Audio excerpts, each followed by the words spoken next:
الحمد لله وكفى وسلام على عباده الذين اصطفى أشهد أن لا إله إلا الله وحده لا شريك له وأشهد أن محمدا عبده ورسوله صلى الله عليه وآله وسلم. اللهم صل على محمد وعلى آل محمد كما صليت على إبراهيم وعلى آل إبراهيم إنك حميد مجيد.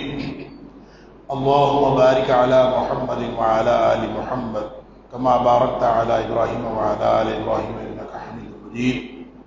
اما بعد، اللہ کے فضل، اس کی توفیق اور اس کی رحمت سے آج 22ویں پارے کے ساتھ ہمارا قیام مکمل ہوا. اللہ تعالی ہم سب کی طرف سے قبول فرمائے.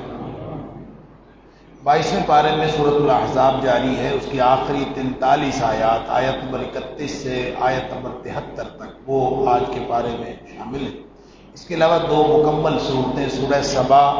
جس کی 54 آیات ہیں وہ بھی آج کے پارے میں شامل ہے، اور سورہ فاطر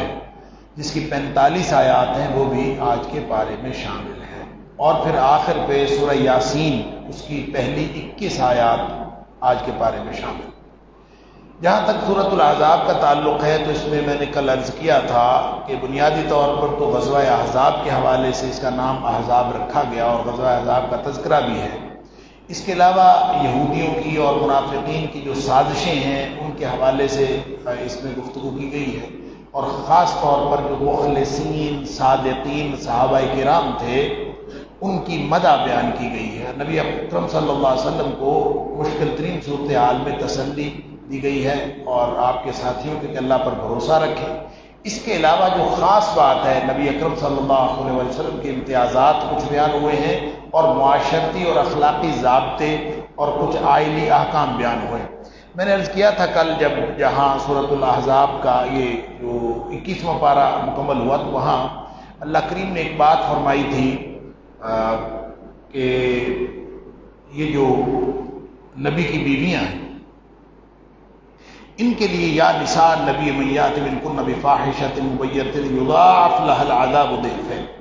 تم میں سے اگر کوئی بے حیائی کا ارتکاب کرے گی تو اس کو 2 عذاب ہوگا. اس لیے کہ جن کے اللہ تعالیٰ نے رتبے زیادہ رکھے ہیں ان کی ذمہ داری بھی زیادہ رکھی. لیکن صرف عذاب کی بات نہیں ہے بلکہ فرمایا وَمَن يَقْنُتْ مِنكُنَّ لِلَّهِ وَرَسُولِهِ وَتَعْمَلْ صَالِحًا نُؤْتِهَا أَجْرَهَا مرتين. یعنی صرف عذاب دگنا نہیں ہوگا، تمہیں اجر بھی دگنا ملے گا اگر تم نیکی کرو گی، اگر تم فرمانبردار رہو گی. اور اس لیے کہ لوگ جو ہیں وہ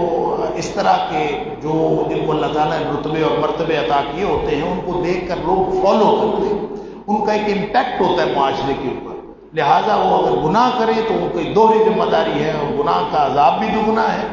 اور اگر وہ نیکی کریں تو اس کا اجر بھی دگنا. پھر یہاں ازواج مطہرات کے ذریعے سے پوری امت کی خواتین کو خاص طور پر ایک ضابطہ دیا گیا ہے. 9 باتیں یہاں پہ ارشاد فرمائی گئی ہیں. ایک تو یہ کہ عبادت کریں اللہ کی اور تقوی اختیار کریں، یعنی اللہ اور اس کے رسول صلی اللہ علیہ وسلم کی فرمانبرداری اختیار کریں اور نیک عمل کرتی رہیں. پھر گفتگو میں احتیاط کریں، اس لیے کہ لستن کاحد من النساء، اللہ اکبر، تم عام عورتوں کی طرح نہیں ہو کہ ایسے خواہ مخواہ جو ہے وہ گفتگو کرتے کہ تھوڑا بہت مزاح کرنا، تھوڑا بہت ایک دوسرے کے ساتھ کوئی خوشگواری کی بات کر لینا، یہ تو نبی اکرم صلی اللہ علیہ وسلم بھی فرما لیتے تھے. وہ مستحب، وہ جائز باتیں جو لوگوں کے لیے جائز ہیں وہ بھی جن لوگوں کو اللہ تعالیٰ نے قیادت دی ہوتی ہے ان کے لیے جائز نہیں ہوتی. لہذا فرمایا آپ عام عورتوں کی طرح نہیں. لہذا بات کرتے ہوئے بھی ایک انتہائی احتیاط کرنی ہے، کہیں ایسا نہ ہو فَيَطْمَعَ الَّذِي فِي قَلْبِهِ مَرَضٌ فَقُلْنَ قَوْلًا مَعْرُوفًا، یعنی جس کے دل میں بیماری ہے کوئی بدبخت، وہ کہیں آپ کی نرم گفتگو سے وہ کوئی اور ہی کوئی بات نہ سمجھ بیٹھے. لہذا نبی اکرم صلی اللہ علیہ وسلم کی جو ازواج مطہرات ہیں ان کے ذریعے پوری امت کی خواتین کو یہ ہدایت ہے کہ جہاں غیر محرم سے بات کرنی ہے تو اس سے قطعاً نرمی سے گفتگو کرنے کی کوئی ضرورت نہیں. اب آج کل یہ جو ٹیلی فون ہے اس پہ کبھی بعض اوقات گفتگو کرنے کا موقع ملتا ہے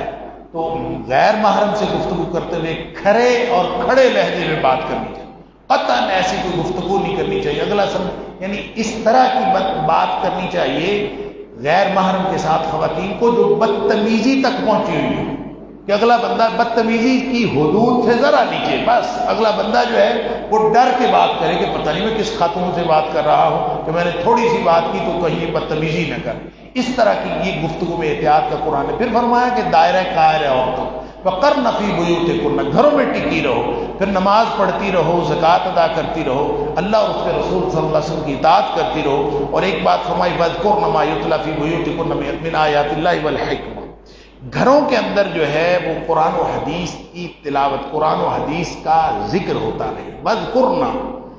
مَا يُتْلَىٰ فِي بُيُوتِكُنَّ مِنْ آیَاتِ اللَّهِ وَالْحِکْمَةِ، اللہ کی آیات میں اور حکمت ہے دانائی، اور دانائی کیا ہے؟ جو اللہ نے نبی اکرم صلی اللہ علیہ وسلم کو عطا فرمائی۔ گویا قرآن اور حدیث کا گھروں کے اندر، جس گھر میں خواتین کا درس ہوتا ہے، اللہ کی برکتیں خاص اس گھر کے اندر آتی ہیں، سبحان اللہ۔ اور آپ کو معلوم ہے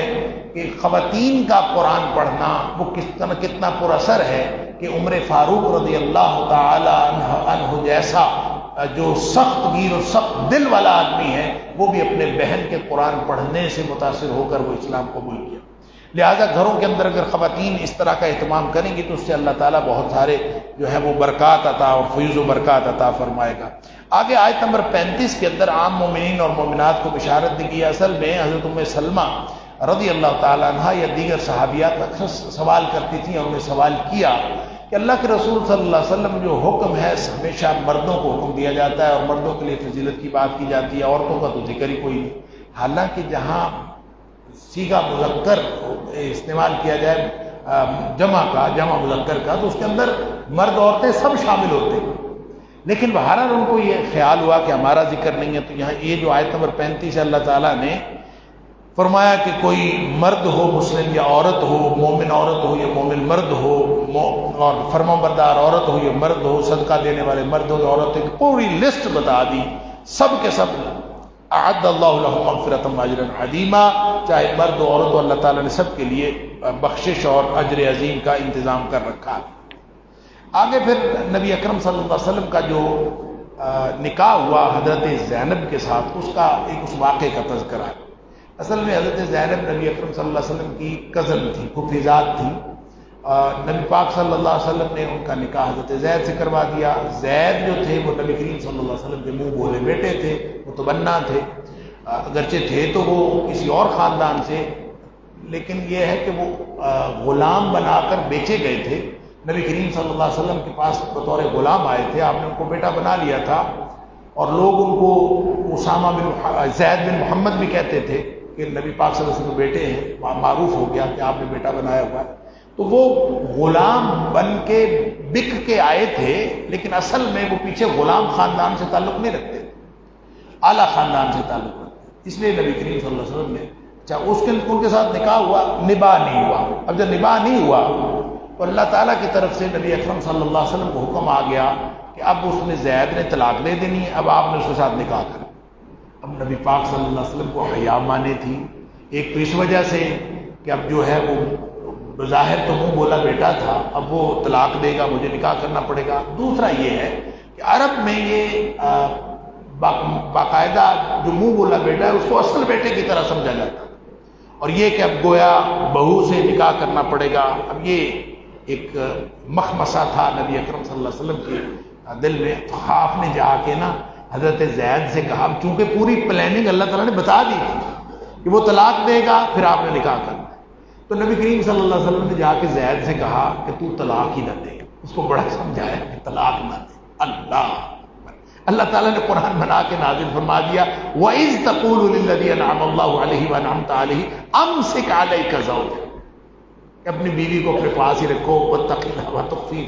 وَتُخْفِي فِي نَفْسِكَ مَا اللَّهُ مُبْدِيهِ۔ اللہ تعالیٰ نے یہ بھی فرما دیا کہ تو جو بات چھپانا چاہتا تھا اللہ اس کو ظاہر کرنا چاہتا۔ نبی پاک صلی اللہ علیہ وسلم چھپ کے بات کی تھی، اللہ اس کو ظاہر کر دیا۔ اللہ وَتَخْشَى النَّاسَ، آپ لوگوں سے ڈر رہے تھے، واللہ احق ان تخشیٰ، اللہ زیادہ حقدار ہے کہ اس سے ڈر رہے۔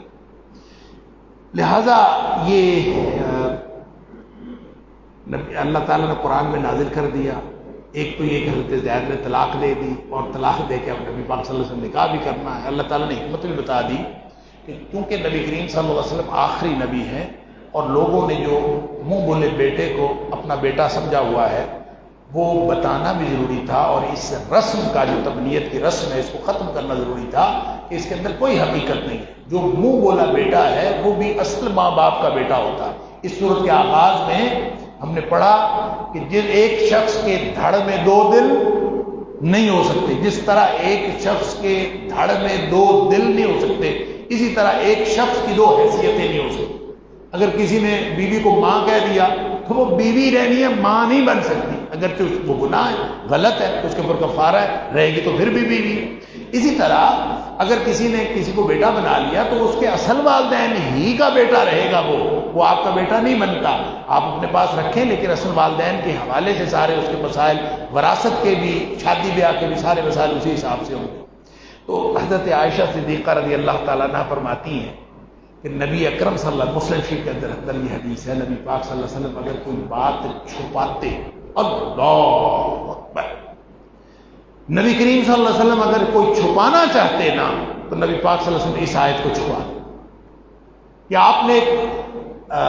رازداری سے بات کی حضرت زہر سے، اللہ نے قرآن بنا کے نازل کر دیا اور پھر ساتھ فرما دیا کہ آپ چھپانا چاہتے تھے، اللہ اس کو ظاہر کرنا چاہتے۔ تو اگر نبی کریم صلی اللہ علیہ وسلم کسی چیز کو چھپانا چاہتے تو اس آیت کو چھپاتے کہ اس میں نبی پاک صلی اللہ علیہ وسلم ظاہراً اپنی گویا ایک اپنی پلاننگ کے خلاف اللہ تعالیٰ نے پوری ان کی پلاننگ ظاہر کر۔ بہرحال اس کے بعد یہ رسم ختم ہونی تھی، کیونکہ منہ بولا بیٹا تو بیٹا نہیں ہوتا، وہ تو ایک اس کے ساتھ تو کوئی رشتہ نہیں ہوتا، وہ رشتہ تو وہی تھا اصل، لہٰذا اس کی جو منقوع آتی اس کے ساتھ نکاح میں کوئی حرج نہیں ہے۔ یہ بتانا ضروری تھا لکی لا یکون علی المؤمنین حرج فی ازواج ادعیائہم اذا قضوا منہن وطرا، اگر کوئی بھی منہ بولا بیٹا طلاق دے دے تو اس کی منقوعہ سے نکاح کرنا حرام نہیں ہے، اس سے نکاح کیا جا سکتا ہے۔ اللہ تعالیٰ نے یہ بتانا کیونکہ نبوت بھی ختم ہو جانی تھی، اگر نبی اکرم صلی اللہ علیہ وسلم سے نکاح نہ کرتے اس کے بعد کس نے بتانا تھا؟ ما کان محمد ابا احد من رجالکم، تم سمجھتے ہو زید کے باپ تھے نبی اکرم صلی اللہ علیہ وسلم، نبی پاک صلی اللہ علیہ وسلم کسی مرد کے باپ نہیں، ولکن رسول اللہ، ہاں اللہ کے رسول ہیں، وہ خاتم النبیین، اور نبیوں کا کی سیل ہے، ان کو ختم کر کے اس کے اوپر مور لگی ہوئی ہے، نبی پاک صلی اللہ علیہ وسلم کے بعد کوئی نہیں آئی۔ اس کے بعد نبی کریم صلی اللہ علیہ وسلم کے فضائل و امتیازات ہیں، آیت نمبر 45 اور 46۔ آیت نمبر 49 میں نکاح کے عمومی احکام، اس میں عدت کا ذکر ہے، پھر خصوصی عائلی احکام برائے نبی پاک صلی اللہ علیہ وسلم، سبحان اللہ، نبی کریم صلی اللہ علیہ وسلم کے خالصۃ لک من دون المؤمنین، اہل ایمان کے علاوہ جب نبی پاک صلی اللہ علیہ وسلم کو خصوصی طور پہ عائلی احکام دیے گئے کہ آپ کے لیے 4 کی قید نہیں ہے، باقیوں کے لیے 4 کی قید ہے، 4 بیویوں کی، آپ کے لیے 4 بیویوں کی قید نہیں، جتنی مرضی رکھیں۔ پھر اسی طرح یہ بھی اختیار دیا کہ آپ لونڈی جو ہے وہ مال غنیمت کی تقسیم سے پہلے اگر اپنے آپ کے لیے مخصوص کرنا چاہیں وہ بھی کر سکتے ہیں۔ میں نے یہ بات عرض کی تھی کہ لونڈی اور غلام کا جو تصور ہے وہ یہ تھا کہ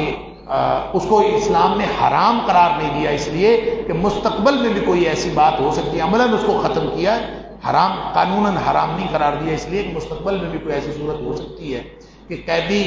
دشمن کے آئیں آپ کے پاس، اس کے ڈسپوزل کا کوئی باہمی معاہدہ نہ ہو سکے تو ان کو معاشرے کے اندر کسی طرح تو ایڈجسٹ کرنا ہے، وہ جو ایڈجسٹ کرنے کے لیے ایک راستہ رکھا ہے اسلام نے، اور وہ راستہ یہ ہے کہ جس طرح وہ ریاست جو امیر ہوگا وہ اسائن کرے گا کہ یہ غلام تمہارا، اور یہ جو اگر کافروں کے قید ہو کے آئیں گے پھر ان میں سے عورتیں ہیں تو وہ بھی اسائن کی جائیں گی، مجاہدین میں تقسیم کی جائے گی، اور وہ جو تقسیم ہے وہ بمنزلہ نکاح کے، جس طرح نکاح کے بعد وہ حلال ہو جاتی اسی طرح ریاست جب تقسیم کر دیتی۔ یہ نہیں ہے کہ آپ کافر کو عورت کو میں کہ میری لونڈی ہے، اس طرح نہیں ہو سکتا، یعنی خود سے کوئی آدمی نہیں کر سکتا، یہ بھی ریاست اس کو کرتی جب وہ اسائن کرتی۔ ظاہر ہے اس کی ایک مال غنیمت کی تقسیم کا ایک طریقہ ہے، ہم نے سورہ توبہ سورہ انفال کے اندر پڑھا، لیکن نبی اکرم صلی اللہ علیہ وسلم کے لیے یہ ایک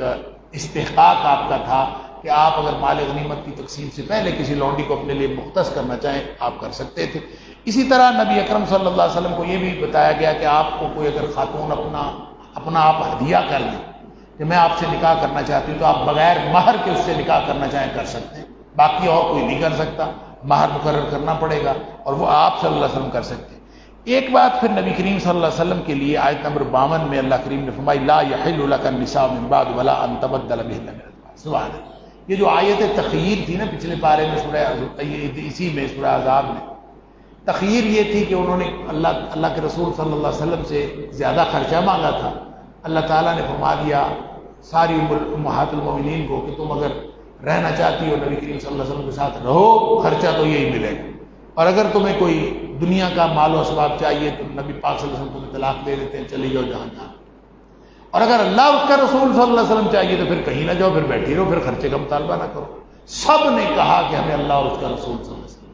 یہ آیت تخییر ہے، ان کو اختیار دیا گیا تھا، انہوں نے کہا کہ نہیں ہم تو ادھر ہی رہنا، ہم نے کہیں نہیں جانا۔ اس پر اللہ نے ان کو یہ انعام کے طور پر دیا کہ اے حبیب صلی اللہ علیہ وسلم، آج کے بعد جتنی بیویاں ہیں ان میں سے آپ کسی کو طلاق نہیں دیں۔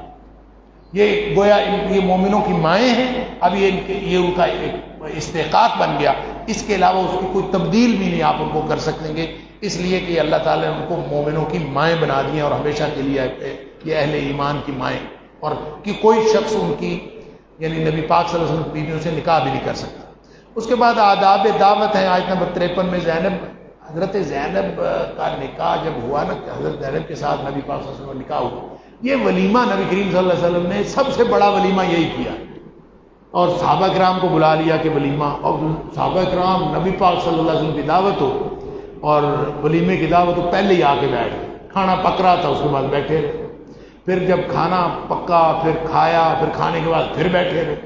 اور ظاہر نبی کریم صلی اللہ علیہ وسلم کے گھر اور آپ کے ساتھ گفتگو کرتے ہوئے، اب نبی پاک صلی اللہ علیہ وسلم کو حیا مانے کی فیستحیی منکم، نبی کریم صلی اللہ علیہ وسلم جو ہیں آپ یہ مناسب نہیں سمجھتے تھے کہ ان کو کہیں کہ اب آپ چلے جاؤ، ظاہر گھر والا کیسے کہہ سکتا ہے چلے، تو اللہ تعالیٰ نے فرمایا واللہ لا یستحیی من الحق، اللہ اس بات میں نہیں شرماتا، لہٰذا تم لوگ جب کھانا کھا لو فَإِذَا طَعِمْتُمْ فَانْتَشِرُوا وَلَا مُسْتَأْنِسِينَ فِي ایسے گپ شپ کرنے کے لیے بیٹھے نہ رہا کرو، کسی گھر میں دعوت ہو ہی جائے تو دعوت کھا کے اٹھ جانا چاہیے، کیونکہ میزبان تو نہیں کہہ سکتا کہ تم چلے جاؤ۔ بہرحال آگے پھر نبی پاک صلی اللہ علیہ وسلم پر درود سلام کا حکم ہے، یا ایھا الذین آمنوا صلوا علیہ وسلموا تسلیما، یہ جس کو ہم درود کہتے ہیں نا، اصل میں یہ نبی پاک صلی اللہ علیہ وسلم کے لیے رحمت کی دعا ہے، صلو، آپ کے لیے رحمت کی دعا کیا کرو، وسلموا تسلیما، اور کوئی سلام کہا کرو۔ اب یہ حکم ہے اللہ کا کہ اللہ ان اللہ و ملائکۃ یصلون علی النبی، اللہ اور اس کے فرشتے بھی نبی پاک صلی اللہ علیہ وسلم کے لیے رحمت کی دعا کرتے ہیں۔ اب یہ یصلو، صلی یصلی، رحمت ہے اس کا معنی، اگر یہ اللہ کی نسبت ہو، اللہ کی طرف نسبت ہو، اس کا معنی ہوتا ہے رحمت نازل کرنا۔ اللہ نے رحمت کی دعا تو نہیں کرنی، اللہ نے تو رحمت کرنی نبی پاک صلی اللہ علیہ وسلم۔ ان اللہ و ملائکتہ یصلون علی النبی، اس کا معنی یہ ہوگا کہ اللہ رحمت کرتا ہے نبی پاک صلی اللہ علیہ وسلم پر، اور فرشتے رحمت کی دعا کرتے ہیں نبی کریم صلی اللہ علیہ وسلم کے لیے۔ اے انسانوں اہل ایمان، تم بھی اللہ کے رسول صلی اللہ علیہ وسلم کے لیے رحمت کی دعا کیا کرو اور سلام کیا کرو۔ صحابی پوچھتا ہے اللہ کے رسول صلی اللہ علیہ وسلم، سلام کا ہمیں پتہ ہے کیسے کرنا ہے، یہ جو التحیات کے اندر تشہد کے اندر کہتے ہیں السلام علیکہ ایھا النبی ورحمۃ اللہ وبرکاتہ، ہم جو کہتے ہیں نا، تو صحابی کہتا ہے اللہ کے رسول صلی اللہ علیہ وسلم اس حکم کے جواب میں وہ کہتا ہے سلام کا ہمیں علم ہے کیسے کرنا ہے، کہ ہم تشہد میں السلام علیکہ ایھا النبی ورحمۃ اللہ وبرکاتہ ہیں۔ آپ درود بھی بتا دیجیے، رحمت کی دعا کیسے کرنی وہ بھی بتا دیجیے۔ نبی کریم صلی اللہ علیہ وسلم نے خود رحمت کی دعا بتائی، کیسے میرے اوپر درود بھیجنا ہے، وہ جو ہم نماز میں پڑھتے ہیں جس کو ہم درود ابراہیمی کہتے ہیں، یہ نبی کریم صلی اللہ علیہ وسلم کا گویا پسندیدہ درود۔ اور بھی چھوٹے چھوٹے یعنی مختصر درود بھی ہیں، وہ بھی پڑھے جا سکتے ہیں، لیکن سب سے اچھے دعا یہی ہے۔ پھر آگے پردے کے احکام ہے، یا ایھا النبی قل لازواج، آیت نمبر 59 ہے، اپنی بیویوں سے، اپنی بیٹیوں سے اور ساری جو مومن عورتیں ہیں سب سے کہہ دیجئے یدنین علیہن من جلابیب، اپنے اوپر جو ہے وہ جلابیب، جلباب لٹکا لیا کرے۔ جلباب کہتے ہیں بڑی چادر، اپنے اوپر بڑی چادر لٹکا لیا۔ اب وہ کس لیے تھی؟ وہ ظاہر ہے حجاب کرنے کے لیے تھی، وہ چہرہ چھپانے کے لیے تھی، وہ اپنے آپ کو پہنے ہوئے کپڑوں کے اوپر ایک چادر لے کر اپنے آپ کو چھپانا مقصود تھا۔ اچھا، یہ اسی کے لیے حدیث کے اندر آتا ہے کہ صحابی عورتیں جو ہیں جب کبھی سامنے مرد آتے تھے تو وہ اپنے اوپر جلباب ڈال لیتے، حتیٰ کہ احرام کی حالت میں بھی حضرت عائشہ صدیقہ رضی اللہ تعالیٰ عنہ فرماتی ہیں، ہم جا رہے تھے حج کے لیے،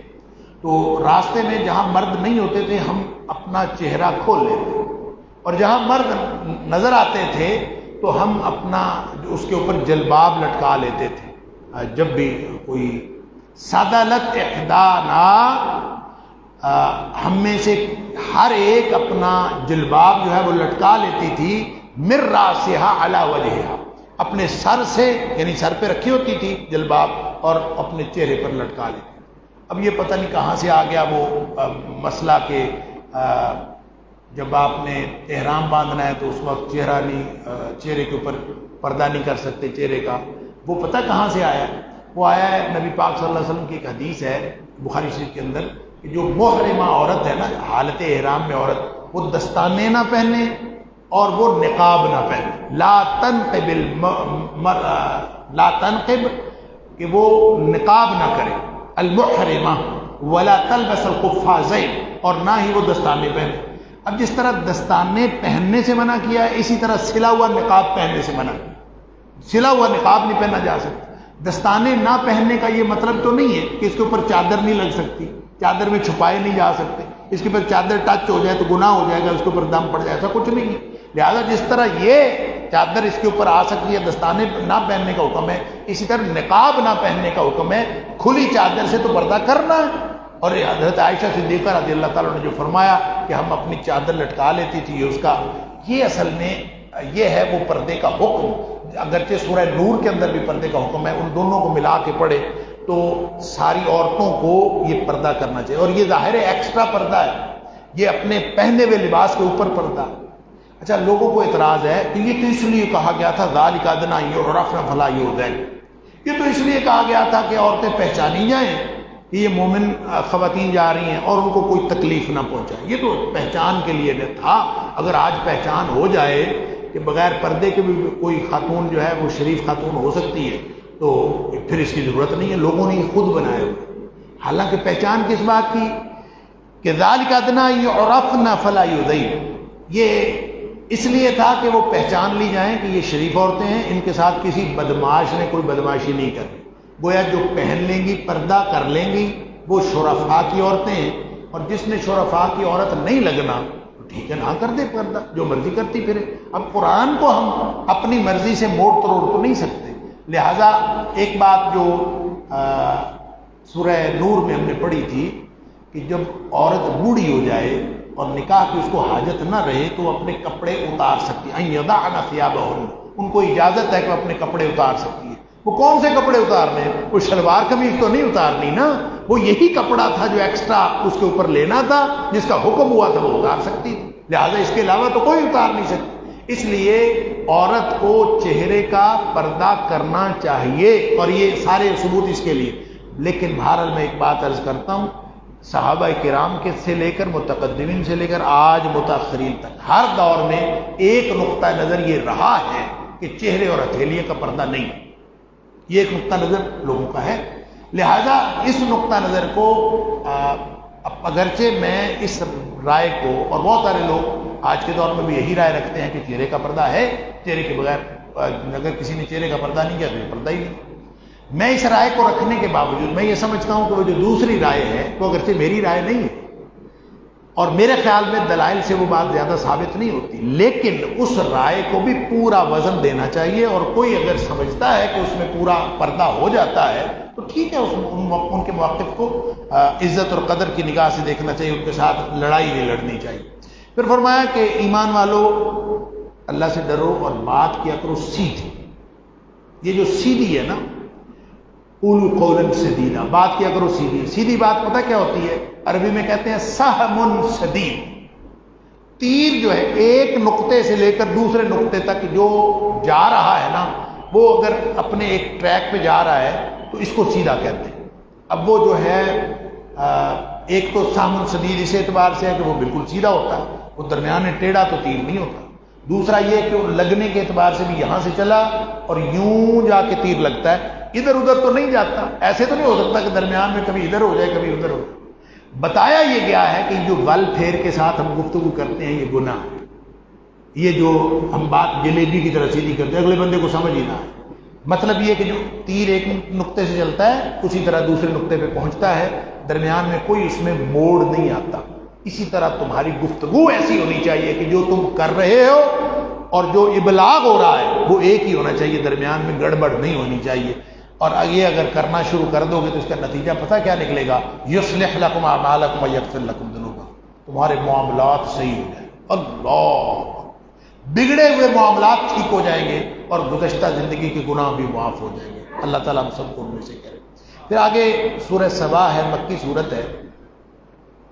بنیادی عقائد توحید رسالت آخرت یہ اس کا موضوع ہے، اور اس کے اوپر جو اعتراضات مشرکین کے وہ بیان کیے گئے ہیں، دلائل کا ذکر کیا گیا ہے، اور یہ فرمایا کہ جو اچھی جزا ہے اس کا انحصار تو ایمان اور عمل صالح پر ہے۔ دو مثالیں اس میں دی گئی ہیں، ایک ایمان اور عمل صالح کی مثال داؤد اور سلیمان علیہ السلام، جو تکبر کی بجائے عاجزی کی مثال، حالانکہ ان کو بادشاہت اللہ تعالیٰ نے بہت عطا کی۔ دوسرا مثال دی ہے جن کا ایمان اور کردار کوئی نہیں تھا، مال اور اولاد تھی۔ مال حضرت داؤد اور سلیمان علیہ السلام کے پاس تھا، جن کے پاس عاجزی تھی۔ دوسرے لوگوں کے پاس عاجزی کوئی نہیں تھی، مال بہت تھا، اولاد بھی بہت تھی۔ یہ ہے قوم سبا،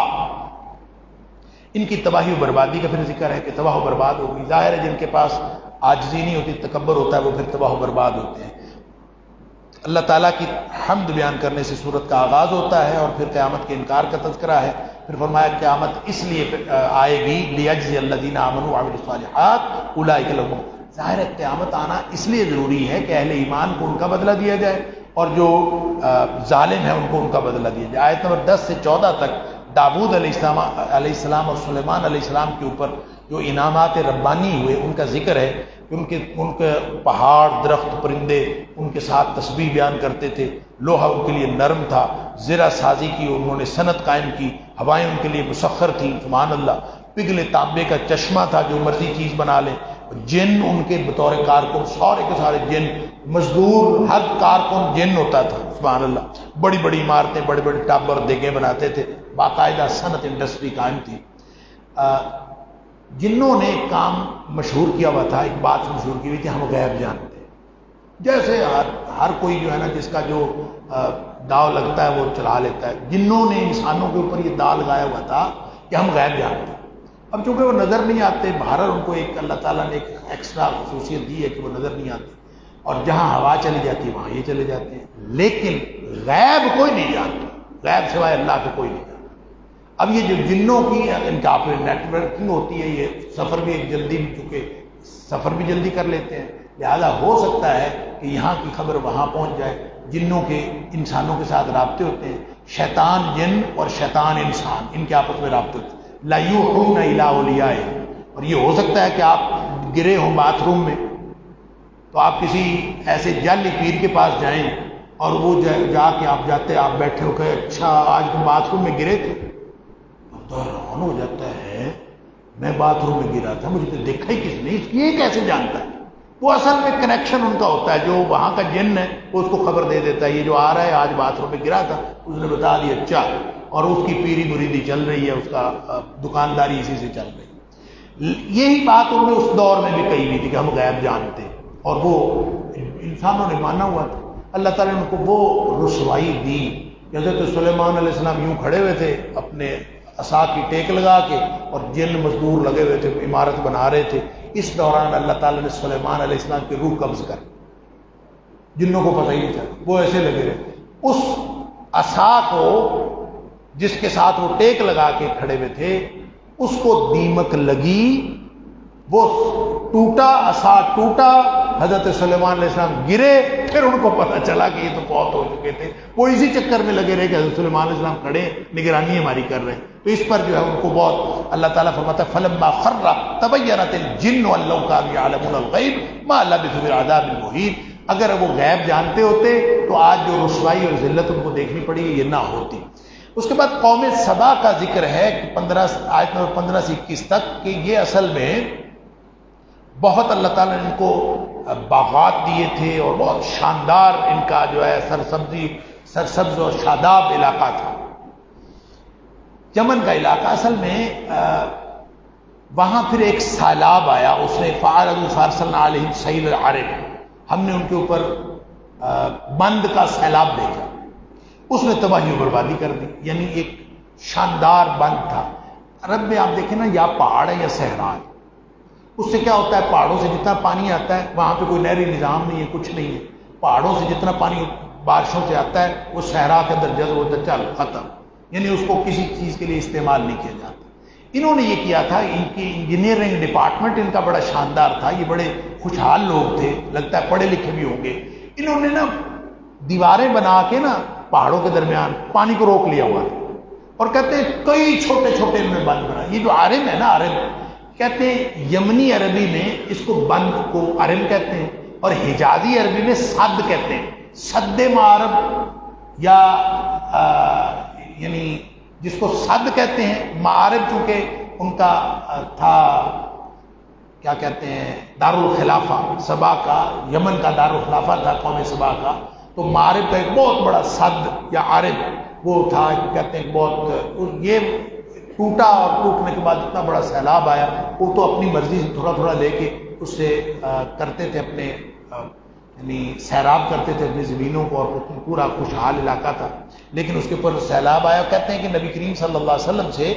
چند سال پہلے یعنی 542 عیسوی میں یہ ٹوٹا تھا، اور پھر اس کے بعد تباہی بربادی آئی۔ قرآن نے اس کا ذکر کیا، فرمایا اس کو بدلنا ہم بجنتیہم جنتین ذواتا اکل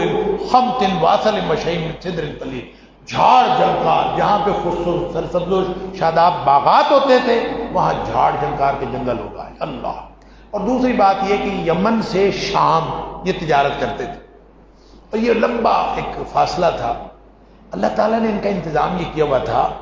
کہ درمیان میں ان کی ہر چھوٹے سے فاصلے پر کوئی نہ کوئی بستی آ جاتی، یعنی یمن سے ہی چلتے تھے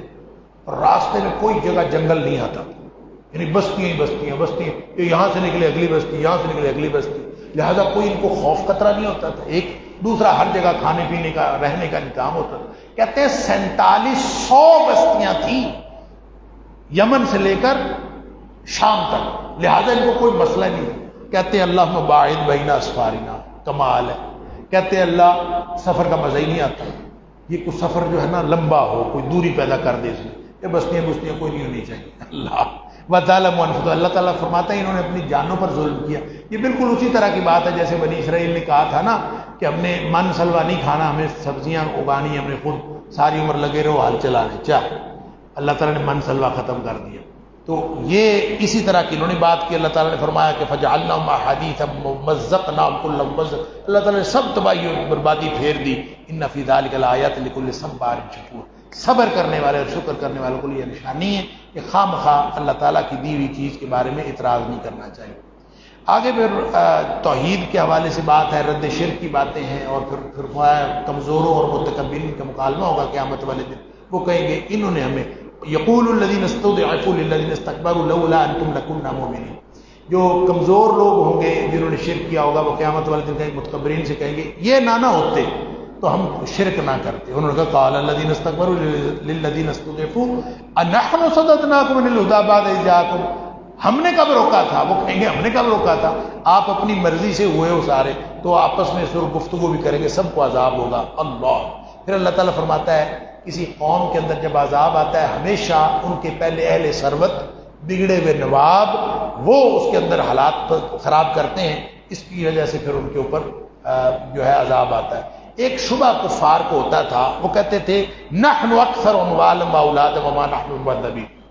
ہمیں دنیا میں اللہ نے مال، کوٹھیاں، گاڑیاں ہمیں دی ہوئی ہیں، تم مولوی پھرتے ہو ایسے دین کی بات کرتے ہو، آخرت کی بات کرتے ہو، جو تم ادھر قسم و پرسی کی زندگی گزار رہے ہو اسی طرح کے تم نے وہاں گزارے۔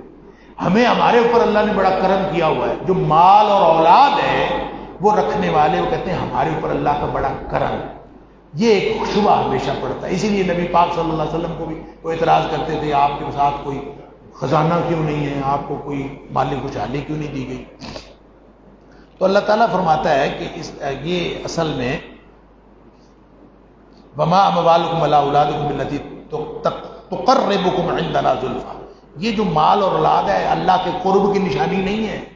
یہ غلط فہمی نہ کو، کیونکہ اللہ تعالیٰ جس کو چاہتا ہے، یہ تو ایک چھٹا ہے، ان ربی یبسط الرزق لمن یشاء ویقدر، جس کو چاہتا ہے اللہ تعالیٰ زیادہ کر دیتا ہے، جس کو چاہتا ہے کم کر دیتا ہے۔ امتحان ہے نا، کسی کو دے کے اس نے لینا ہے، کسی کو لے کے کسی کچھ سے چھین کے امتحان لینا ہے، اس کا مطلب یہ ہرگز نہیں ہے۔ ایمان اور عمل صالح جو ہے والذین یسعون فی آیاتنا معاجزین اولئک فی العذاب محضرون، جو لوگ فاولئک لهم جزاء الضعف بما عملوا وهم فی الغرفات آمنون، جو لوگ نیکیاں کرتے ہیں ایمان اور عمل صالح، الا من آمن وعمل صالحا، ان کو اللہ تعالیٰ جو ہے وہ اجر عطا فرماتا ہے۔ اللہ کے ہاں ایمان اور عمل صالح کی قیمت ہے، مال و اولاد کی نہیں۔ پھر آگے آیت نمبر 46 48 میں سورت کے آخر میں فرمایا ضد چھوڑ دو، اکیلے یا مل کر سوچو، کوئی جنون نہیں ہے، نبی پاک صلی اللہ علیہ وسلم مجنون نہیں ہے، نعوذ باللہ من ذالک، اجر بھی نہیں تم سے مانگتے، کچھ مانگتے بھی نہیں ہیں، عذاب سے ڈر جاؤ، سوچو بیٹھ کے، چاہے اکیلے سوچو، سارے اکٹھے ہو کے سوچو۔ اور پھر فرمایا کہ عذاب دیکھ کر، قیامت والے دن جب عذاب دیکھیں گے اس وقت کہیں گے کہ ہم تو ایمان لانا چاہتے ہیں، لیکن اس وقت اس کا ایمان جو ہے وہ بے سود ہے، اس کا فائدہ کوئی نہیں۔ فرمایا شک اور تردد والے جو شک میں ہی رہتے ہیں زندگی میں، ان کا یہی حال ہوتا ہے۔ آگے سورہ فاتر ہے، یہ بھی مکی صورت ہے، اس میں دلائل توحید و رسالت ہیں اور اخروی نعمتوں کا بھی ذکر ہے، دنیوی نعمتوں کا بھی۔ اچھا، یہ صورتیں جو نا الحمد سے شروع، الحمدللہ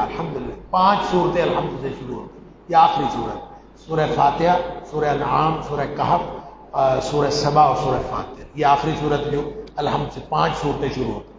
اس میں اللہ تعالیٰ کی تحمید اور توحید سے آغاز ہے، خالق کائنات لائق حمد و ثنا ہے، اس کی رحمت جو ہے وہ کھلی اور وسیع ہے، وہ کسی کی پابند نہیں، وہ کسی کو دے دے رحمت، ما یفتح اللہ للناس من رحمت، اللہ رحمت کھول دے فلا ممسک لہا، کوئی اس کو روکنے والا نہیں، اللہ روک دے تو کوئی اس کو کھولنے والا نہیں۔ شیطان دھوکے باز ہے، کوئی تو کہیں تمہیں دھوکے میں مبتلا نہ کر دے۔ 2 چیزیں انسان کو دھوکے میں مبتلا کرتی ہیں، ایک دنیاوی زندگی، مال و متاع، اور دوسرا شیطان۔ فلا تغرنکم الحیات الدنیا، دنیا کی زندگی بھی تمہیں دھوکے میں مبتلا نہ کرے، ولا یغرنکم باللہ الغرور، اور شیطان جو دھوکے باز ہے تمہیں دھوکے میں مبتلا نہ کرے۔ دلائل توحید ہیں آیت نمبر 9 سے 18 تک،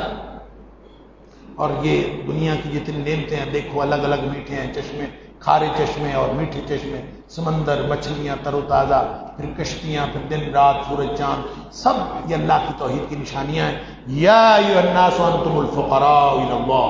اے کائنات کے لوگو تم سب اللہ کے سامنے فقیر، محتاج، وہ اکیلا غنی ہے، واللہ هو الغنی الحمید، اور وہ غنی ہے اور تعریف کیا گیا ہے۔ اور پھر فرمایا کہ اگر وہ چاہے تو تمہیں سب کو تباہ و برباد کر دے، تمہاری جگہ نئی قوم لے آئے، اللہ کے پاس یہ، لیکن اس نے یہ چونکہ وما اور ذالک علی اللہ یسیر، اللہ کے لیے مشکل کوئی نہیں، لیکن اس نے یہ قانون بنایا امتحان کا، اور تمہارا وہ امتحان لے رہا ہے۔ آگے فرمایا کہ 2 مختلف انجام ہیں، جیسے اندھا اور بینا ایک جیسے نہیں ہو سکتے، اندھیرا اور روشنی ایک جیسے نہیں ہو سکتے، سایہ اور دھوپ ایک جیسے نہیں ہو سکتے، زندہ اور مردہ جیسے ایک برابر نہیں ہو سکتے، ایسے ہی نیک اور بد کا انجام ایک جیسا نہیں ہو سکتا۔ پھر آگے آیت نمبر 28 29 میں بتایا جو نیک لوگ ہوتے ہیں نا، ان کی تجارت اور ہے، دوسرے لوگوں کی تجارت اور ہے۔ نیک لوگوں کی تجارت یہ ہے کہ یرجون تجارتا لن تبور، ان کی تجارت کبھی گھاٹا نہیں دے سکتی، اس لیے کہ ان کی تجارت میں اللہ کا خوف ہے، کہ کتاب کی تلاوت ہے، اقامت صلاۃ ہے، صدقہ و خیرات۔ یہ کون لوگ ہیں؟ انما یخشی اللہ من عباد العلماء، جن لوگوں کو اللہ کی پہچان ہوتی ہے انہی کے دل میں اللہ کی عظمت کا روب ہوتا ہے۔ پھر فرمایا کہ ان کو ہمیشگی کی جنت ملے گی، سونے چاندی کے کنگن ہوں گے، ریشم کا لباس ہوگا، نہ مشقت اس میں، نہ تھکاوٹ، اللہ کا شکر کریں گے کہ اللہ تعالیٰ نے ان کو ہر طرح کے مصیبتوں سے بچا لیا۔ پھر آگے 36 37 آیت نمبر 36 37 میں جہنمیوں کا ذکر ہے کہ جہنمی جہنم میں چیخیں گے، چلائیں گے، نہ موت آئے گی نہ عذاب ہلکا ہوگا۔ اللہ اکبر، کہیں گے اللہ ایک دفعہ واپس دنیا میں لے جا، اب ہم ویسے نہیں کریں گے جیسے پہلے کرتے تھے۔ آگے آیت نمبر 40 سے سورت کے آخر تک پھر دلائل توحید ہے، کوئی اور خالق ہے دنیا کا پیدا کرنے والا تو دکھاؤ اللہ، کیونکہ دنیا میں دیکھیں اتنی سی دنیا، اللہ کی ذات بہت بڑی، وہ اکیلا خالق ہے، باقی ساری کائنات مخلوق ہے، مخلوق میں سے کوئی رب ہو ہی نہیں سکتا، اس لیے نہیں ہو سکتا کہ یہ خالق کا پریروگیٹو ہے، یہ خالق کا استحقاق ہے وہ رب ہو، لہذا اللہ تعالیٰ بار بار پوچھتا ہے یہ جو چھوٹے چھوٹے بودے مخلوق، کمزور مخلوق میں سے خدا بنائے تھے، انہوں نے کچھ پیدا کیا؟ اگر کوئی پیدا کیا تو دکھاؤ۔ یہاں بھی فرمایا کہ مجھے دکھاؤ، اگر ارونی ماذا خلقوا من الارض، انہوں نے کچھ اگر کوئی پکایا، اگر کوئی پیدا کیا تو دکھاؤ، ام لہم شرک فی السماوات، یا پھر انہوں نے کوئی آسمان میں ان کا حصہ ہے، آسمان والوں میں ان کا کوئی حصہ ہے؟ جب یہ ایسا کچھ نہیں ہے تو کیوں کفر کرتے؟ پھر فرمایا مہلت سے فائدہ اٹھا لو۔ اللہ اکبر۔ ولو یؤاخذ اللہ الناس بما کسبوا ما ترک علی ظہرها من دابہ، کیسا حلیم اور بردبار ہے، شرک ہوتا دیکھتا ہے، عذاب نازل نہیں کرتا، تمہارے کرتوت دیکھ رہا ہے، ظلم ہوتا دیکھتا ہے، تمہارے پر عذاب نازل نہیں کرتا۔ فرمایا اگر وہ تمہارے کرتوتوں کی وجہ سے تمہیں پکڑ لینا، ما ترک علی ظہرها من دابۃ، روئے زمین پر آپ کو کوئی جاندار چلتا ہوا نظر نہ آئے، ایسا عذاب آئے، اللہ وہ نہیں بھیج رہا عذاب، تو خوش ہوں اور اس مہلت سے فائدہ اٹھا لیں۔ اللہ تعالیٰ ہم سب کو نیکی کی توفیق عطا فرمائے۔ سورہ یاسین کی پہلی 21 آیات شامل ہیں آج کے پارے میں۔ جلالی صورت ہے، بعض لوگ کہتے ہیں قرآن کا دل ہے، بعض کہتے ہیں مردوں کی جان سوکھی نکل جاتی ہے اس سے، یہ ایسے بنی ہوئی ہیں باتیں، اللہ عالم، ہر قرآن کا حصہ ہے، اس کو پڑھیں فائدہ تو ہوتا ہے۔ جلالی صورت اس اعتبار سے ہے کہ اس میں عقیدہ آخرت کے عقلی دلائل دیے گئے ہیں، عقیدہ توحید کی مضبوطی کی بات کی گئی ہے، وحی و نبوت کی صداقت کی بات کی گئی ہے، لیکن ساتھ یہ کہا گیا ہے کہ اگر اللہ کے رسولوں کی تکذیب کرو گے تو اللہ کا سخت عذاب آ جائے گا۔ اس اعتبار سے اس صورت کو آپ جلالی صورت، ایک تمام اعمال کا ریکارڈ ہے اللہ کے پاس، انا نحن نحیی الموتى ونکتب ما قدموا وآثارهم، فرمایا ساری چیزیں اللہ کے ہاں لکھی ہوئی ہیں، اور جو آگے پیچھے جانے والے ہیں، وہ آگے جو بھیجے جانے والے اور پیچھے چھوڑے جانے والے تمام اعمال اللہ کے ہاں لکھے ہوئے ہیں۔ پھر عبرت کے لیے ایک واقعہ یہاں ذکر کیا ہے، اس واقعے کی تکمیل تو اگلے پارے میں ہوگی، لیکن اس کی ابتدا یہاں پہ ہے۔ کہتے ہیں کسی بستی کی بات ہے، قرآن نے بستی کا نام تو نہیں لیا، مفسرین کہتے ہیں انطاکیہ نامی بستی تھی، اس میں اللہ کریم نے 3 نبی یک کے بعد دیگرے بھیجے، ایک نبی بھیجا، پھر دوسرا بھیجا، پھر تیسرا بھیجا۔ وہ کوئی ایسے بستی والے بدبخت تھے، انہوں نے سارے ما انتم الا بشر مثلنا، ہمارے جیسے انسان ہو تم، یعنی ہمارے جیسے بشر ہو، جھٹلا دی، ہم مانتے ہی نہیں ہیں کہ تم ان انتم الا تکذبون، تینوں نبیوں کو کہا تم جھوٹے ہو۔ اب نبیوں نے آگے سے دلیل پتہ کی دی، سبحان اللہ، وہ کہتے ہیں قالوا ربنا یعلم انا الیکم لمرسلون، ہمارا رب جانتا ہے کہ ہم اللہ کے نبی، یعنی دلیل، نبی بھی حق ہوتا ہے، اللہ کا قرآن بھی حق ہے، حق کو اپنے ثبوت کے لیے کسی خارجی دلیل کی ضرورت نہیں ہوتی۔ نبی کے سچا ہونے کی دلیل یہ ہے کہ وہ نبی، نبی پاک صلی اللہ علیہ وسلم کی حقانیت دیکھنی ہو تو آپ کی سیرت پڑھ لیں، اگر قرآن کی حقانیت دیکھنی ہو تو قرآن پڑھ لیں۔ قرآن اگر اپنی حقانیت خود نہیں ثابت کر سکتا تو خارجی کوئی دلیل اس کو ثابت نہیں کر سکتا۔ اسی طرح نبی کریم صلی اللہ علیہ وسلم کی حیات طیبہ، وہ آپ اپنی حقانیت کی دلیل، آپ اپنا ثبوت، لہذا انہوں نے کہا ربنا یعلم انا الیکم لمرسلون، ہمیں کسی خارجی دلیل کی ضرورت نہیں ہے، ہم اللہ کے نبی ہیں، ہمیں اللہ نے بھیجا ہے، اللہ جانتا ہے، بات ختم۔ وما علینا الا البلاغ المبین، ہمارا کام پہنچا دینا ہے، مانو یہ نام۔ انہوں نے کہا کہ تمہاری نوست بہت ہے، ہمارے سارے کام رکے پڑے ہیں، اگر تم رکو گے نہیں نا یہ اپنی تبلیغ سے، دعوت سے اور توحید کی، ہم تمہیں پتھر مار مار کے مار دیں یا کوئی بہت سخت عذاب دیں۔ انہوں نے فرمایا کہ تمہاری نوست تو تمہارے اپنے کرتوتوں کی وجہ سے ہے، ہم نصیحت کرتے ہیں اور تم آگے سے اس طرح کی بکواس بازی کرتے ہو۔ بہرحال پھر کوئی مرد مومن اٹھا کسی بستی کے کنارے سے، کہتے ہیں کہ اس کا نام جو ہے وہ حبیب بن موسیٰ نجار تھا، جو کوئی بھی تھا، اس نے وہ بھاگتا ہوا آیا، اس نے آ کے لوگوں کو سمجھایا کہ لوگوں یہ نبیوں کی، وہ اس کو اللہ نے ایمان دیا تھا، اس نے آ کے کہا کہ یہ جو تم سے ناجر مانگتے ہیں نا کچھ، ان کی پیروی کرو، خام خواہ تم ان کے خلاف کیوں ہو۔ بعد میں خیر اگلے پارے میں آئے گا کہ اس کو انہوں نے قتل کر دیا، یہ کیا حالات بنے۔ اللہ تعالیٰ مجھے اور آپ کو سب کو قرآن سمجھنے عمل کرنے کی توفیق عطا فرمائے۔ وآخر دعوانا الحمدللہ رب العالمین۔